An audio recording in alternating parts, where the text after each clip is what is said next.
Assalamualaikum warahmatullahi wabarakatuh. Kita masuk ke KD kita berikutnya, yaitu memahami dan mempresentasikan spesifikasi dan karakteristik beton. Jadi untuk minggu ini Ibu akan jelaskan materi kita. Nanti ini filenya akan Ibu share, bisa kalian baca-baca juga. Jadi yang pertama kita memahami tentang inti bumi. Jadi sebenarnya inti bumi adalah di bumi ini adalah sumber dari bahan-bahan yang kita gunakan dalam pembangunan. Di sini inti bumi dijelaskan merupakan bagian pusat bumi yang diperkirakan berdiameter 7.000 km dan terdiri dari campuran nikel, besi, serta batu-batuan berat. Bisa kalian baca di sini, kita langsung lihat gambarnya. Jadi di sini ada inti bumi, kemudian ada lapisan inti, ada lapisan batu-batuan yang selama ini ditambang, diambil hasilnya. Kemudian itu permukaan ini adalah permukaan bumi, dan permukaan bumi diselimuti dengan atmosfer. Selanjutnya ada lelehan batuan atau magma pada kerak bumi yang telah membeku dinamakan batuan beku. Jadi batuan beku tersebut dipengaruhi oleh aktivitas atmosfer, hidrosfer, dan biosfer sehingga mengalami pengikisan dan pelapukan yang dapat merubah struktur batuan dari batuan besar menjadi batuan kecil. Nah, batuan-batuan inilah yang disebut dengan batuan alam. Kemudian apa-apa saja itu? Nah, di sini ada batu alam yang digunakan sebagai bahan bangunan, dikelompokkan menjadi berdasarkan besar butirnya atau dari susunan gradasinya.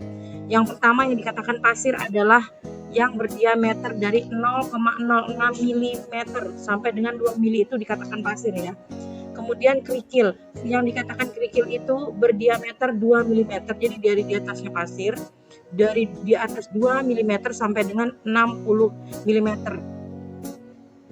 Jadi kalau ini, jadi kerikil itu dari 0,2 cm ya sampai dengan 6 cm. 60 ya, 1 cm 10 mili, kalau 60 mm berarti 6 cm. Kemudian yang dikatakan batu itu lebih besar dari 60 mm atau 6 cm. Ini contoh gambar batu. Nah, kita lihat di sini. Di sini adalah diagram tentang gradasi atau susunan butir pasir. Nah, di sini kita lihat dari 0 sampai 0,0000 itu dia termasuk tanah pekat atau tanah liat ya. Tanah pekat. Jadi dari 0 diameter, jadi dari dia titik debu sampai dengan 0,002, kecil sekali. Itu termasuk tanah pekat. Kemudian yang disebut dengan slip. Slip itu dari mulai 0,002 sampai dengan 0,06. Di sini ini termasuk slip. Kemudian pasir 0,06 sampai dengan 2. Kemudian kerikil 2 sampai 60, kemudian batu 60 100. Berarti yang kalau masih besar itu bongkahan ya, di atas 100. Nah, sekarang ini kita lihat kandungan pada unsur planet bumi. Yang pertama ada unsur oksigen. Kandungan lapisan luar di sini bisa kalian lihat berapa persen. Oksigen itu 49,4%, simbolnya O. Kandungan seluruh bumi menurut sumbernya 22 sampai 27%. Kemudian silisium atau silika 25%, 25,4%. Aluminium 7,5%, besi 4,7%, kalsium 3,4%, natrium 2,6%, kalium 2,4%, magnesium 2,0%, nikel tidak ada, tapi dia kandungan seluruh bumi menurut sumbernya itu ada 32,6. Selanjutnya, sifat dan karakteristik bata sebagai bahan bangunan. Ada jenis bata merah. Bisa dilihat gambarnya di sini. Bata merah atau batu bata adalah batu buatan yang berasal dari tanah liat ya, yang dalam keadaan lekat, kemudian dicetak, dijemur, dan kemudian dibakar sampai dia matang, sehingga tidak dapat hancur lagi bila direndam dengan air karena sudah terjadi pembakaran. Selanjutnya ada bahan dasar pembuatan bata merah sebagai berikut. Yang pertama di sini ada tanah liat atau lempung sejumlah 6 porsi atau 50% sampai dengan 70%. Kemudian ada sekam padi sejumlah 2 porsi atau berat atau kelipatannya. Jadi sekam padi ini yang melekat atau tercampur pada bata yang masih mentah ikut terbakar pada waktu pembakaran sehingga timbul pori-pori pada bata merah. Kemudian kotoran binatang. Kalau kotoran binatang ini sebenarnya untuk memberikan efek panas pada saat pembakaran karena dia membantu pembakaran sempurna. Kemudian ada air. Air ini digunakan untuk biar dia bisa dicetak atau dibentuk. Jadi bisa menggunakan air. Prosesnya itu pertama dicampur, kemudian pencetakan, pengeringan, dan pembakaran. Bagaimana langkah-langkahnya bisa dibaca yang file dari yang Ibu share. Kemudian kita masuk ke syarat-syarat mutu bata merah. Jadi syaratnya dalam pembuatan bata merah itu yang pertama semua bidang sisi harus datar ya. Kemudian rusuk-rusuk tajam dan menyiku. Tidak menunjukkan gejala retak-retak dan perubahan bentuk yang berlebihan. Warna pada penampang patahan merata. Bila diketuk suaranya nyaring, panjang bata itu ada rumusnya, jadi sama dengan 2 lebar ditambah siar 1 cm. Kemudian penyimpangan ukuran untuk panjang maksimum nggak boleh lebih dari 3%, lebar maksimumnya tidak boleh dari 4%, dan tebal maksimumnya tidak boleh dari 5%. Jadi ada batas penyimpangan ukurannya. Kuat tekan bata dibagi menjadi 3 golongan. Yang pertama ada mutu 1, itu dia kuat tekannya lebih dari 100 kg per cm kuadrat.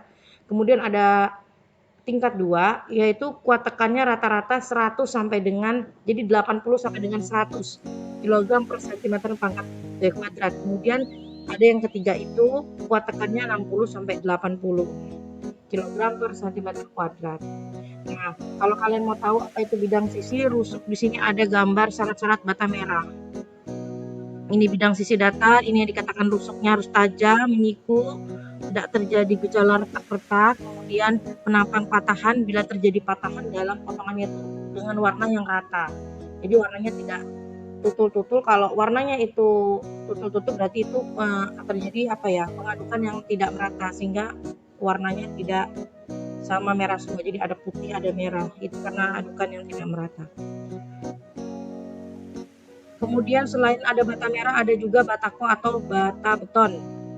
Adalah batu cetak terbentuk dari bata yang dibuat dari campuran bahan perekat hidrolis atau semen, air, dan agregat dengan atau tanpa bahan tambahan lainnya. Yang dimaksud agregat di sini adalah bahan pengisi, dapat berupa teras, pasir, gilingan batu alam, dan lainnya. Bahan perekat hidrolis adalah bahan yang dapat mengikat agregat setelah bereaksi dengan air seperti kapur dan semen. Sedangkan bahan tambahan adalah jenis bahan kimia yang ditambahkan ke dalam campuran bahan perekat hidrolis, agregat, dan air agar masa pengeringan dan pencapaian kekuatan dapat dipercepat. Bahan kimia yang digunakan itu biasanya contohnya ada kalsium klorida, bromida, dan karbonat. Ini contoh jenis batako yang berlubang. Jadi jenis batako itu macam-macam, ada yang pecel, ada yang berlubang ya. Kemudian prosesnya untuk batako itu ada pencampuran, pencetakan, dan perawatan. Perawatan ini ada artian masa pengeringan bisa sampai 5 hari. Di sini ada contoh mesin press sederhana. Ada yang manual juga. Kita di lab itu punya yang manual dan punya yang mesin. Oke, kita akan lihat di persyaratan kuat tekan. Jadi batako itu ada yang jenisnya pejal dan berlubang dan mereka mempunyai kekuatan masing-masing. Jadi ada jenis batako pejal itu ada B25, B40, B70, B100. Jadi kalau B25 berarti kuat tekannya kecil daripada B40, B70, B100. Jadi semakin tinggi nilainya berarti semakin kuat tekan betonnya, tekan batakonya. Kemudian batako berlubang ditandai dengan mutu beton HB. Jadi kalau yang berlubang itu dia dengan model HB, HB20, HB35, HB50, HB70 ya. Kemudian batako sebagai bahan bangunan terdiri 4 jenis. Jenis-jenis batako ada A1, A2, B1, B2. Langsung saja kita ke pemakaiannya. Jadi maksud dari dibedakan jadi situ adalah jadi yang termasuk jenis batako A1 itu B25 dan HB20. Jadi dia konstruksi yang tidak memikul beban, hanya digunakan untuk dinding penyekat dan konstruksi di bawah atap. Jadi dia yang terlindungi. Kemudian yang A2, yang termasuk A2 itu B40 dan HB35. Jadi konstruksinya tidak memikul beban, dinding penyekat, konstruksi di bawah atap sama, tapi permukaan dinding boleh tidak diplester ya. Untuk A1 dindingnya diplester karena mungkin bisa terjadi pengikisan. Tapi itu untuk jenis batako A2 dia bisa tidak diplester. Kemudian ada jenis batako B1. Mutu batakonya dia tuh B70 dan HB50. Jadi yang B70 tadi kan untuk yang pejal, HB itu untuk yang berlubang. Jadi pada pemakaian konstruksi yang bisa memikul beban. Jadi mulai B1 dan B2 itu batakonya bisa memikul beban. Jadi bisa digunakan untuk struktural. Konstruksi yang memikul beban, konstruksi di bawah atap. Tapi masih di bawah atap, tapi dia bisa memikul beban. Kemudian yang B2, konstruksi memikul beban dan konstruksi di luar atap. Jadi bisa kena hujan, kena panas ya. Jadi dia mutunya lebih kuat. Itu digolongkan dengan B1 dan B2. A1, A2 tadi dia tidak bisa menjadi bahan untuk struktural. Jadi hanya sebagai penyekat atau yang tidak memikul beban. Selanjutnya di sini kita lihat model-modelnya, ada gambarnya di sini, gambar 2.8.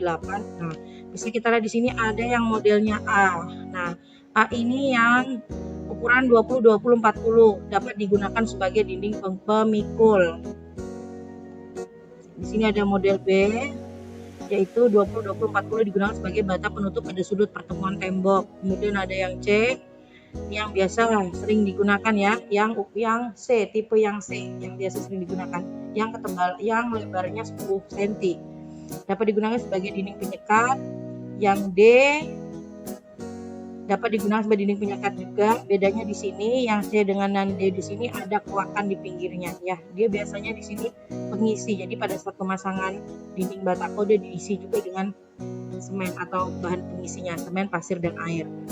Yang D juga bedanya dia pinggirnya tidak ada lubang. Nah, untuk yang E ini termasuk pejal karena di dalamnya tidak ada rongga, cuma di pinggirnya ada.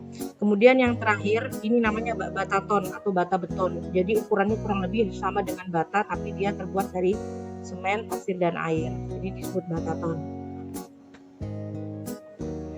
Selanjutnya ada bata kapur. Bata kapur ini jarang ada di Kalimantan ya. Ini biasanya warnanya putih. Dia diambil dari kapur gunung. Jadi jenis batanya bukan warna merah tapi warnanya putih. Kurang lebih caranya sama dengan pembuatan bata merah.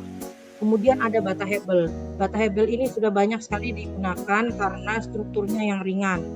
Jadi bata hebel atau bata selkon ini bahan pembentuk bata dengan mutu yang relatif tinggi. Umumnya berukuran 10 19 59. Jadi 2 kali lebih besar daripada batako beton biasa.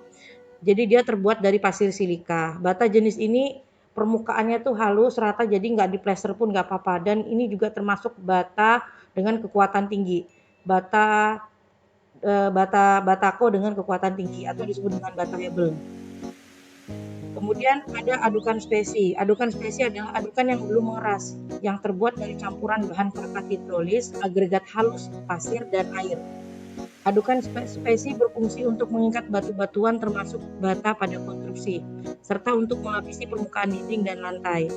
Adukan spesi yang telah mengeras dinamakan mortar. Jadi yang belum mengeras itu namanya spesi, yang udah mengeras namanya mortar. Nah, di sini ada tabel perbandingan bahan adukan. Jadi kalau misal kamu membuat pekerjaan apa, di sini kita lihat perbandingannya. Contohnya, bagian gedung itu misalnya untuk alas fondasi jalur, pasangan batu kali. 1-3 pasir, 1 kapur, 1 semen merah. Nah, kalau yang nggak ada bisa di skip diganti dengan semen merah. Di sini ada perbandingannya. Ada pasangan dinding, 4 pasir, 2 semen. Jadi kita nggak pakai jadi 2 semen. Kemudian kapur juga termasuk bahan pengikat, kita alihkan ke semen. Jadi ini bisa ditambahkan 1, jadi 3. Kemudian untuk plesteran, lapisan dasar plesteran itu 5:1, jadi 5 semen, 5 ember semen, 5 ember pasir, 1 ember semen. Itu yang disebut dengan perbandingan 5:1. Kemudian di sini ada lantai ubin, ada plesteran dinding, lapisan dasar biasa, 2,5 ember pasir dan 1 ember semen. Jadi sebenarnya perbandingan itu mau kalian dengan ember kah atau cetok atau cangkul, yang penting pada saat mengambil dengan proporsi yang sama. Itu disebut perbandingan. Jadi nggak bisa kalau kamu pasirnya menggunakan 3 ember pasir, tapi semuanya menggunakan cetok, jadi perbandingannya nggak sama. Jadi yang dikatakan perbandingan adalah proporsinya sama. Jadi seperti itu dalam menakar dalam adukan mortar atau spesi.